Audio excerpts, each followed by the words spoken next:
Hi, welcome to another episode of Great Conversations with me, Nicola O'Donoghue. In this week's episode, I talk to Jela Begonja Kovacevic.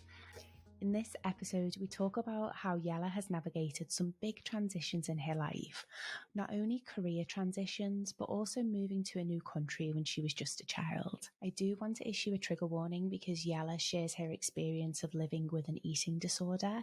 If this is something that you're not comfortable hearing, then you might want to give this episode a miss. I am so grateful to Jela for her vulnerability and her willingness to share very personal parts of her story with us. Sit back and enjoy the beautiful Jela Begonja Kovacevic. Jela Begonja Kovacevic, welcome to Great Conversations. How are you today? I'm good, thank you. How are you? Yeah, I'm excited. I'm excited to have this conversation actually with you. I'm so grateful that you're here. Thank you for giving me your time. So should we just kick things off? I think probably the good place to start is maybe just take a moment to tell the audience who you are and what you do. I'm a leadership and executive coach. I work one-on-one with leaders and I also work with teams. On a personal level, I am a wife. I am a mother of 3 kids. I am a daughter. I have a great relationship with my parents, and I am a sister, and I'm a friend, and that's who I am. I love it. And just even the way that you've described sort of the other relationships in your life, I think this probably sounds like a really good place to start is relationships. So you said relationships will define all of our lives. And I'm just really curious. Talk to me about the journey that you've had with your relationship to yourself. Starting off nice and easy. Let's see. I had a very complicated relationship with myself for many years. I actually started off like when I was a kid, I actually had a really great relationship with myself. I was a pretty confident kid, outgoing, bubbly, not afraid to talk, not afraid to say what was important to me, not afraid to say what I needed. And then something happened when I moved from my inherent culture to a different culture. Something shifted in me. It was almost as if I got a message that that part of me was no longer accepted in this culture. Like I had to change, I had to be different. And so that's when I started to question myself. I started to question who I was, how I was behaving. I started to develop a really kind of almost like a negative relationship with myself, doubting myself all the time. So how old were you when you moved from Croatia to Canada? You were young, weren't I was you? 9 years old. Gosh, very young. Yeah. Such an impressionable age. Yeah. So it was a culture shock. Like I moved from a very small, I would say a village, to a city. Like it was a huge city, right? And so that was such a culture shock for me. It was like language. I didn't know the language.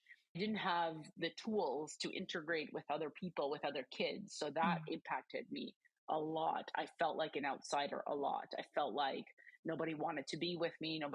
I didn't belong. Like I just wanted to leave. Like I remember like years went by and I was just like, I want to leave. I don't want to be here.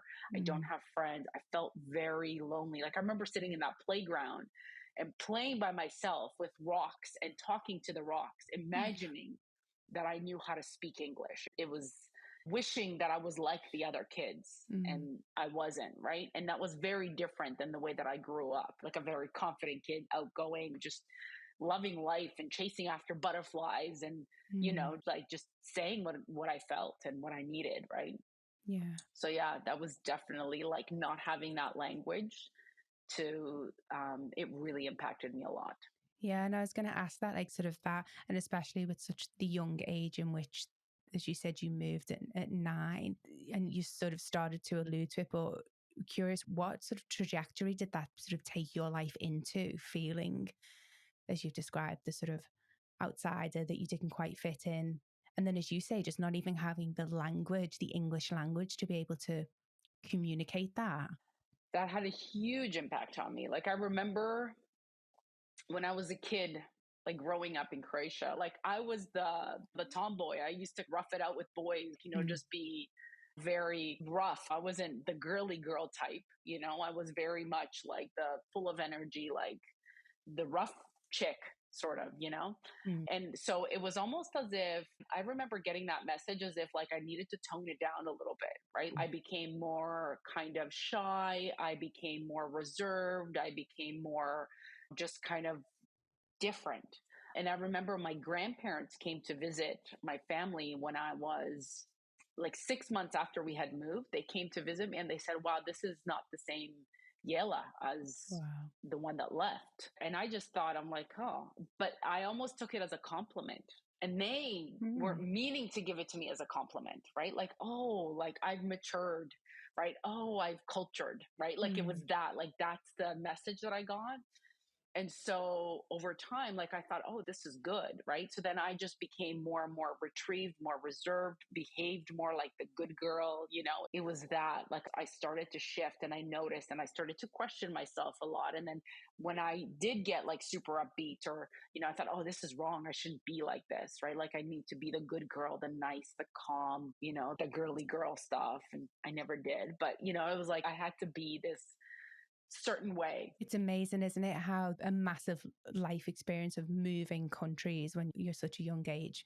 And then also, as you said, the messages that we get, both unconscious and conscious, of that there is something wrong with us. Like as we start to grow older, the qualities that were maybe celebrated when we were children and that are our core essence, suddenly we become much more conscious and aware of them. And there's, telling ourselves that maybe they're not right or they're not acceptable as we look to sort of see how we can fit in to society. And it's difficult enough anyway. What journey did Jela, the good girl, go on? And where did that take your life from that point forward? Well, I remember I got enrolled into ESL and I started to learn English and became friends with like people also that kind of felt like they were different. Like I befriended people that also felt different than the rest of the kids. And that was kind of how I was sort of in elementary school. Like I just kind of became friends, with the people that also felt sort of like different. And that's kind of how I started developing friendships. I learned to really kind of like really tone it down, not to overly express myself, not to show over excitement about things, but like just to be more polite, more nice, more calm, more like it was that sort of, because that was the messaging that I got, that I had to be like a certain way. And so that was sort of who I became. I loved sports.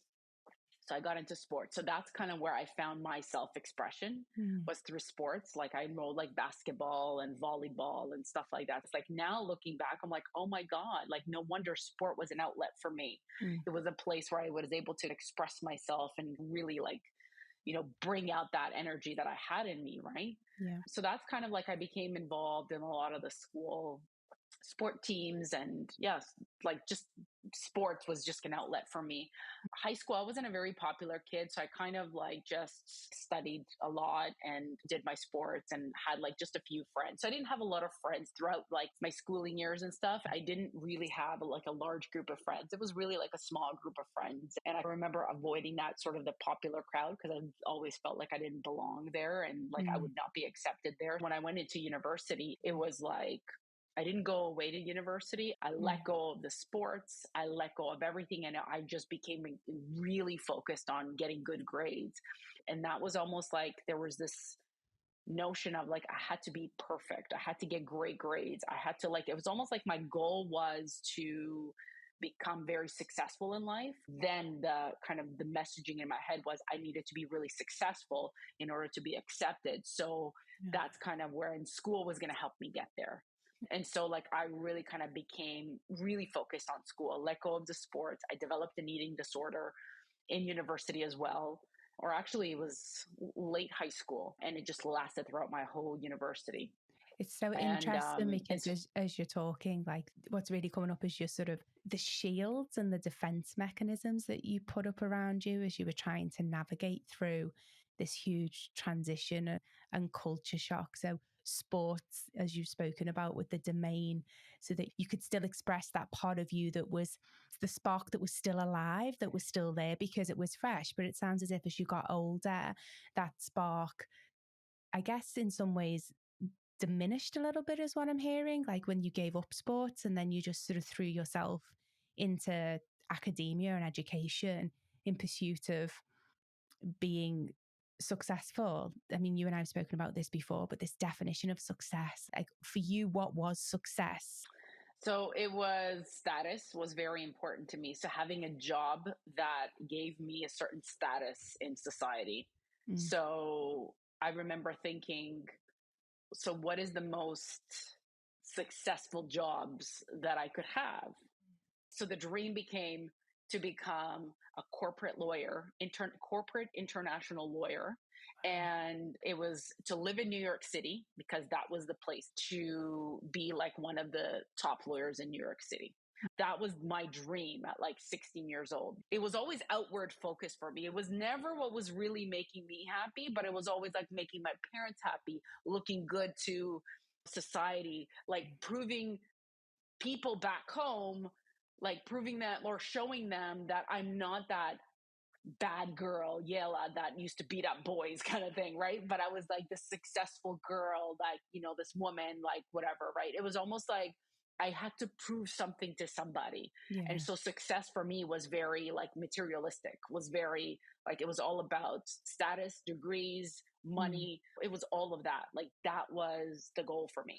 And that makes sense because when you've spent so many years having no control over popularity or how I'm feeling like you don't fit in, the one thing that you do have control over is the accumulation of status and, sort of external wealth. Like you're clearly hugely intelligent and very driven and committed. So it makes sense that was where you found, I guess, comfort and meaning and some purpose, like you had control over your life if you were, continuously in pursuit and attaining them actually. So that just makes total sense. And I'm really curious to then, so you didn't become a New York corporate lawyer. I know that. No. I know that. So you did sort of become a high flying marketing and sales executive. Tell me what happened from there. So how did you sort of decide not to go to New York, and then what set you on the path for your sort of marketing and sales career? So that sort of dream, I would say, I will never forget this. I think it was fourth year of university, and I was taking international law, and my professor was this really prestigious corporate lawyer, and he was like, in international law. And like, so he was where I wanted to be, what I was aspiring to be. And I remember him talking about his life. Like, he didn't have a lot of time for his family. He basically wanted to tell us, hey, if you want to be here, don't think it's just like fame and glory here. Like these are the things that I'm struggling with. It's, struggling to make time for my family. I'm working like 24/7, like, like I'm always at the office kind of thing. Like it was like really just to kind of show people that, it's not all fame and glory here. And that sort of woke me up, and I'm like, oh, I don't know if I want that. Right. Like it was just like, that's when that part of me started to like wake up and be like, no, family is really important to me. I want to have my own family, and I want to be able to, enjoy my life rather than just, work, work, work. And I realized like I've kind of created this picture of who a lawyer was and what it was and what it represented. So then I was like, nah, that's not, it's not what I want to be. But I was afraid to kind of tell especially my dad, because my dad was so into education. Like it was kind of like education for him was liberation. It was freedom. It was like, you can do whatever you want. You don't have to practice law if you don't want to, but just get your degree, get your education. Like it's going to open so many doors up for you. And so I was so afraid to tell him, because he was so passionate about education, because he didn't have the opportunity to go to school in university. He's such a smart guy that I kind of felt like, oh, I need to do this for him. Like, I need to make sure that I do this for him because he didn't have the opportunity that I had. And look at how much he's sacrificing and my mom is sacrificing in order for me to have this university education. So I was like, how am I going to tell him I don't want to do this anymore? I'm going to disappoint him. It's so interesting that you talk about education and obviously your immigrant parents moving over, as you say, and sort of how education was so important. And I guess it's sort of similar. And I wonder if, well, my parents they came from working class to middle class. And so again, there's something you said about education being liberation. And I definitely felt that in my life as well. The sort of, but my grandparents were the immigrants that came to England from Ireland. But, you know, my parents had transcended class, which was huge here. You know, they've managed to work really hard and move out of the working class into middle class. And education was a huge part of that. As you say, sort of my parents, particularly my dad, you know, it was such a badge of, I guess, honor and what he's so proud of, that he gave all of his children this opportunity to really be educated. And so, yeah, I really resonate with that part of your story of just feeling as if it was something that I also owed my family, to sort of really throw myself into education and sort of take it there. My father, even to this day, still sort of laments the fact that I'm not a lawyer. He still constantly cannot give up the fact that I left the legal profession. So I can only imagine the conversation that you had to have with your father when you told him that you were not going to go down that route. So how did it go? It was one of those, you know, really difficult, uncomfortable conversations that I just didn't want to have. And I remember I'm sitting in the car with him and I told my dad, you know, I need to tell you something, right? I'm like, I don't think that I want to go to law school. And my parents were so proud of me, right? They were telling everybody how their one daughter was going to go to law school and all of that, right? And so I was like, I don't think that I want to go to law school. And I decided that I was going to do my MBA in Croatia. And so I found a program that was mostly in English. And so I thought, okay, I can do this. And how did you feel when you moved back to Croatia, given that you'd been away for so long? So the driver may have been to make your father proud, but how did you feel going back?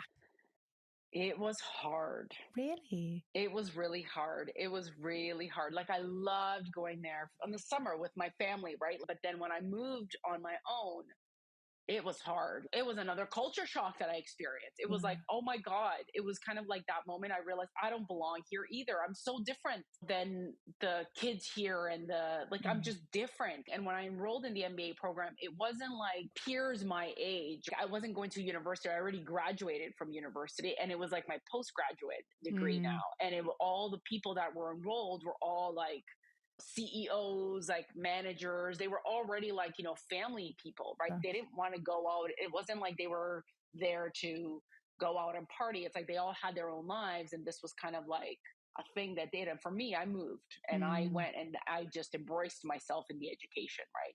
I was going to ask you that. So how did you navigate that? Because I'm sure there must have been, and again, not to impart my ideas, but it must have just been really quite soul destroying to think, because I can assume that you went there thinking you were going home. If you'd struggled not to sort of, you know, you didn't feel like you fitted in Canada. And then, as you say, you get home and then it just doesn't fit. How did you deal with that? What are the things that you used that helped you really, navigate through? Or maybe not. The first 2 years were just really hard. Yeah. Really hard. I cried a lot. I went for a lot of walks. My eating disorder got really bad during that time, actually, just because it was like, you know, I was so lonely. I was so sad. Didn't have my family there, right? But the good thing was I was able to go home to my town where I was from, and my grandparents were there. So I spent time with my grandparents and my aunts and my cousins. And so that kind of was really helpful. So during the time that I didn't have school, I would just go there and, you know, really kind of developed relationships with that family that I wasn't able to interact with for years when I was in Canada. So that was really awesome. I'm curious, did you share like what was going on? I know you and your family are extraordinarily close. Like, did you share with anyone at that point sort of how you were feeling, what was going on? No. I didn't want to burden them. I didn't want them to because my mom worried about me so much. My mom's a worrier, right? So it's like, I didn't want her to think that there was something wrong or that I wasn't. I'm like, yeah, I'm fine. Things are good. Everything was always good, fine. Like I'm managing, I was struggling with school too, because I'm learning certain concepts in Croatian that I didn't even learn in English, right? Like I just went into, like doing accounting statistics in Croatian. Like it was like, oh my God, it was so hard. Yeah. It sounds as if, because you'd mentioned this before, this, being perfect. And it's like the pressure that I can imagine, we sort of, when you're in pursuit of perfection, you don't allow yourself to be human.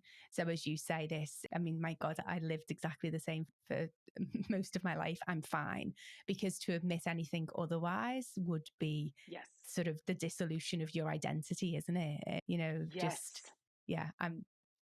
As you say, the crying and the loneliness, but the inability to share, because somehow that makes us less than perfect, because everyone else is perfect. So there must be something wrong with us. Exactly. Yeah. It was almost like, do not admit your weakness. Like, do not, because if you would do not admit your feelings or don't share how you really feel, because that's weakness. Yeah. That's a weakness. Right. And so that for me became, okay, just suck it up, just do it. Resilience for me became the number one coping mechanism, was like, just adapt, be resilient, and just go. Like, just do it. Can I reframe and say endure? Because I think oftentimes we confuse resilience with endurance. And actually, I think there is a difference for me. Sort of resilience is that, especially with the emotional resilience, is the ability to really process our emotions, and then social resilience for connection. So I think oftentimes, there's a confusion, and I feel like it's, from my personal experience anyway, in the times I've thought I was being resilient, I was actually just enduring. I wasn't being resilient at all, because I wasn't managing my emotional and social well-being, which for me is a huge part of resilience. Yeah, it was just kind of like, really, like, just get through it. Yeah. And that's what it was all about. And it was like, I disregarded my emotions and my feelings during that time. I numbed them, right? Like, eating disorder was how I coped, right? And so, like that, the feeling of like loneliness, of not having a lot of friends, of just being in that space, was like, okay, just get through it. What's a way that you can get through it? So just walking a lot for me was one, and just the eating disorder was like the two. Those are the two ways that I just coped with stuff. Yeah. What was it that changed? I mean, not to sort of fast forward and discount the sort of huge part of your life, but I'm just really curious, like, what changed between, like, if you look back and this situation that you're describing to us now versus where you are today? Because the woman that I know today and the life that you live today could not be more different to the sort of life that you were living in your 20s. What was it that changed for you? What was that catalyst that helped move you? I'm sure there wasn't just one thing, but like, what has been the steps that you've taken to move from that place where you felt this desire to, this pressure to be perfect and scared to ask for help, and in pursuit of these external sort of success and status, unable to express your emotions, to, I guess I feel as if I'm sort of meeting now, and I know now the pre-9-year-old, the sort of 6-year-old Jela before you moved to Croatia. I see that essence in all its beauty today. So how did you get back there? It took a lot of time and a lot of figuring things out, right? So during that time that I was in Croatia, I really had the opportunity to really enjoy my life there, right? I just explored different places. I moved around a lot. I tried different types of jobs. I found myself like a really successful career there. And I think what changed was, it's probably when I met my husband. That's when I started to realize, okay, things need to shift. They just need to shift. My husband he accepted. So I was able to be really, like, I kept my eating disorder and the struggles that I've had to myself. And then I share them with my husband when we first met, because it felt like this could go somewhere. And I'm like, I can't go into a relationship being dishonest. Like, I really needed to be open and honest with him.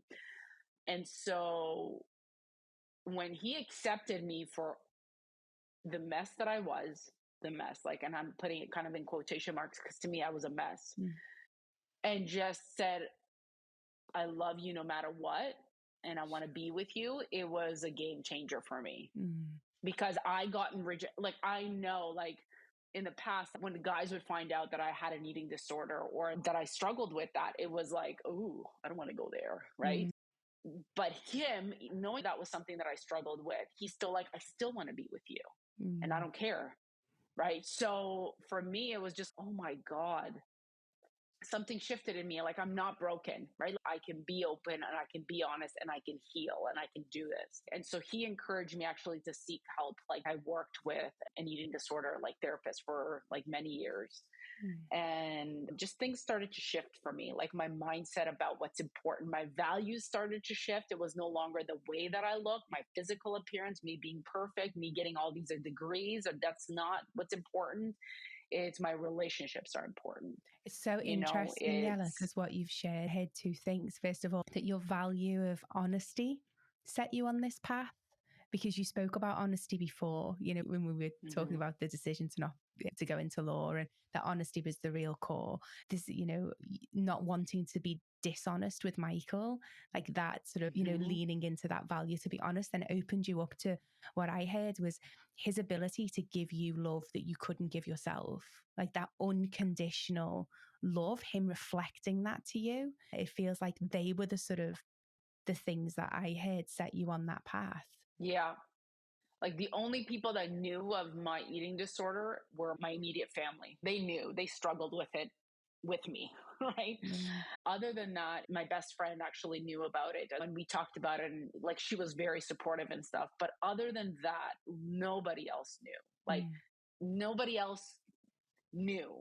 Like, I never talked about it with anybody else, right? Like, I remember trying to bring it up with a friend and she almost shut me down. It was like, taboo, don't go there. I don't want to talk about it. I don't want to know this. Why are you telling me this? And it was like, I felt rejected in that moment. I'm like, oh, people don't want to hear about this. Like, just keep it to myself. And so he was the only one that I opened up to and that wanted to talk about it, wanted to learn about it, like wanted to know what's happening. He's the one that found me the therapist.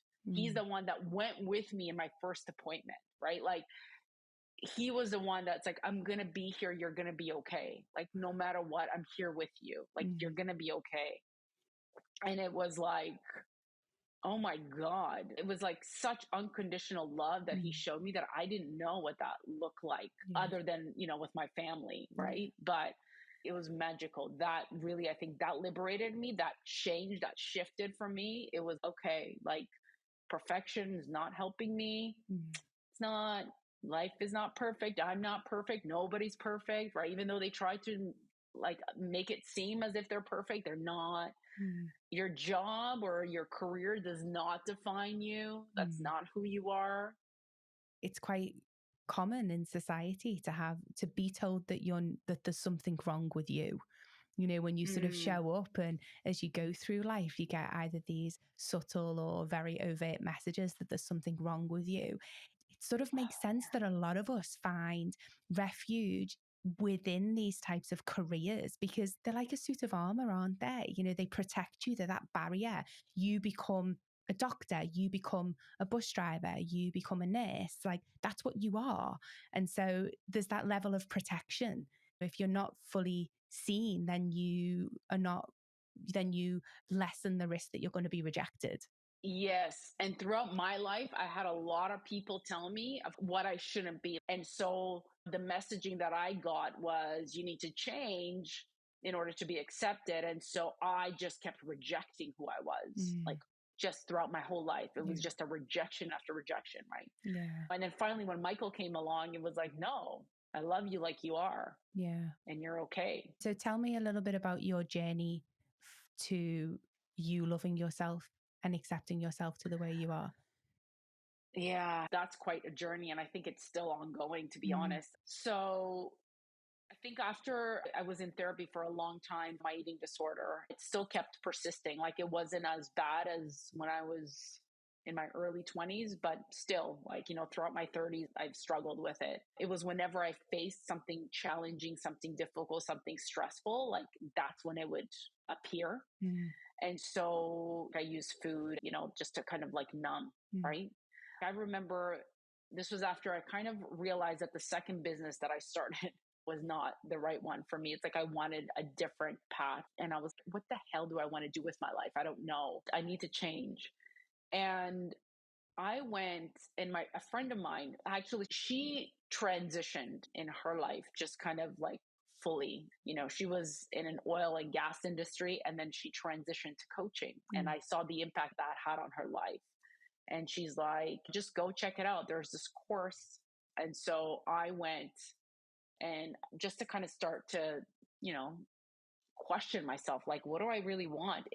So the driving force was, I need a change in my career. I need to find something more sustainable, and I needed to find something that I liked. And then the other thing was, okay, I really need to heal this eating disorder. Like this really has to stop. And it was that. And so I went and I did the CTI's fundamentals course. And that just changed the trajectory of my life pretty much. It was you start to question your beliefs. You start to question the way that you see yourself, the way that you see others, the way that you show up in the world, like what values are important to me. By the way, I remember the first question that they asked me at the beginning of that course was, what's your dream? And I had no idea what my dream was. Like no idea. And that made me cry, because I'm like, I don't know what my dream is. I don't have a dream. What am I rejecting in my life about myself? Who am I not being in my life right now? I was just like really kind of the self-awareness that it started to really like, oh, this is important. In order for me to heal, I need to get a little bit more familiar with myself and develop a better relationship with myself. And so that sort of took me on that coaching journey. And initially, I didn't even want to become a coach. That's not why I went. But it just so happened that I'm like, oh, this is a really great space. And when I was actually younger, one of my passions was actually, one of the things that really interested me was psychology. It was like interactions with people, like how do they behave? Why do they behave the way that they do? I was so curious about that, but then I never pursued it.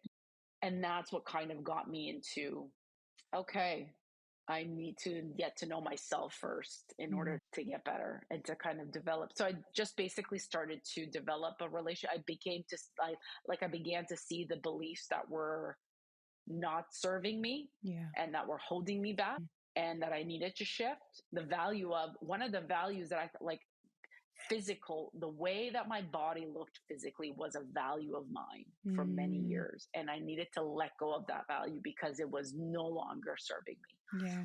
And what helped with that? Like, how did you shift that value? Because I can imagine that must have been deeply ingrained. Oh yeah. And I rejected it. I'm like, what's wrong with wanting to look good? Like, I remember thinking that, like, what's wrong with that? Like, there's nothing wrong with that. Well, when you focus all your attention on that and it consumes your life, there's something definitely wrong with that, right? Because you're not going to always look this way, that way that we look, right? That's going to change. And what shifted for me was I started to discover some of the other things that were important to me. Some of the other things that I was passionate about, relationships, value, like being happy, being in a happy marriage, having a family, enjoy my time with my family, adventures, and just accepting myself from like, okay, I don't look like this supermodel that like, hey, these are all airbrushed. Like all of those, like nobody has that perfect body. Everybody's unhappy about, it was just, I can't be perfect and I don't want to be perfect. It sounds as if the pursuit of perfectionism took you away from yourself. So actually the journey to embrace being human is what brought you to yourself and to that level of connectedness. And I'm just wondering, if I ask you now, what's your definition of success? What does it mean to you now? It means just being happy in the moment, and every moment is different.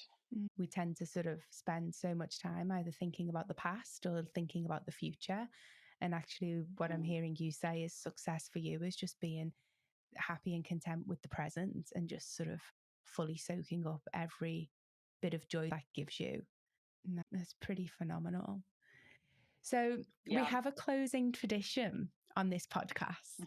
So I ask all my guests to tell me, what is something that other people value that you don't? What I'm noticing, like society as a whole, is valuing like status and money. And that's something that I used to value a lot. Status, money, certain brands. I don't give a shit about that right now. Yeah. It's not important. I don't care. Titles. What's the title? You know, like within an organization, like what title do you hold? I don't care. Yeah, we have certain titles, and that's kind of like, you have to have that almost like, you know, any professional person, right? But I'm not attached to that. I don't really care. My title is who I am. Yeah. And that's what I think. Yeah. I love it. It's that. Relinquish the titles. Yeah, relinquish the title and the status and the materialistic things that drive us almost crazy. Yeah. Yeah, they can do. Oh, it's been wonderful to talk to you today. Thank you so much for just your honesty and for sharing your story and doing so in such a heartfelt and articulate and elegant way. I love you very much. Thank you. Thank you so much for listening to this week's episode. I'd like to thank the humans that make the Great Conversations podcast possible. My editor, Jovan Stojkovski, Jamie Jenkin, who made the lovely music that you're hearing now, and my guests for their willingness to share their personal stories. If you haven't already, please rate and follow the podcast. It's a great way to show your support and allows me to keep bringing on extraordinary guests. Sending you so much love. Bye for now.